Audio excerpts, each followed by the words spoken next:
আজকে ষষ্ঠতম সংখ্যালঘু ছাত্রছাত্রীদের জন্য, মুসলিমদের জন্য হজ ভবনের মাধ্যমে ফ্রি কোচিং সেন্টার, বিভিন্ন টেকনিক্যাল কিছুদিন স্টপ ছিল, আজকে চালু হয়েছে। আমরা পত্রিকায় বিবৃতি দিয়েছি।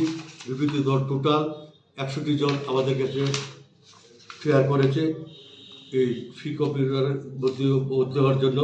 আমরা প্রথম 30 জন থেকে শুরু করলাম 3 মাসের জন্য, এবং তাদের থাকার ব্যবস্থা আছে এবং খাওয়াটা নিজের। আর মেয়েদের ক্ষেত্রে যদি মেয়েদের সাথে কোনো অভিভাবক থাকে, একজন ফ্রি থাকতে পারে, 2 জন থাকতে পারবে। এইভাবে আমাদের প্রক্রিয়া চলছে। এই জন্যে আজকে আমাদের হজ ভবন থেকে এটা পরিচালনা করা হচ্ছে।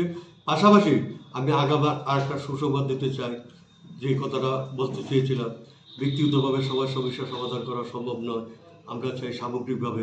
আমরা হজের পরে, আমাদের হজের প্রক্রিয়ার পরে 100 স্টুডেন্ট টিপিএসসি আইসিএসসি পড়ার জন্য আমরা 100 স্টুডেন্টের ফাইল প্রজেক্ট হয়ে গেছে, কিছু কাজ বাকি আছে। আমরা হজের কাজ কমপ্লিটের পরে এটার জন্য 100 স্টুডেন্টের যে প্রশিক্ষণ যেটা করা হবে, এটার জন্য আমাদের প্রক্রিয়া চলবে। আমরা চাই, আমার সবচেয়ে প্লাস লাগে এই সরকার 100% জনগণের সরকার। এই সরকার ধর্মনিরপেক্ষ সরকার, এই সরকার মানবিক সরকার, এই সরকার সর্বশেষ সরকার। তার প্রমাণ আজকে ফ্রি কম্পিউটার কোচিং সেন্টার হচ্ছে।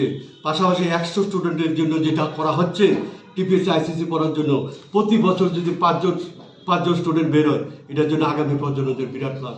সেই লক্ষ্যে আমি এর নরেন্দ্র মোদীজি যে সবকা সাথ সবকা বিকাশ সবকা প্রয়াস প্রতিফলনে আজকে ত্রিপুরার যে ঘটছে, আমি নরেন্দ্র মোদীজির পাশাপাশি ওনাকে ধন্যবাদ দেয়, ওনার দীর্ঘায়ু কামনা করছি।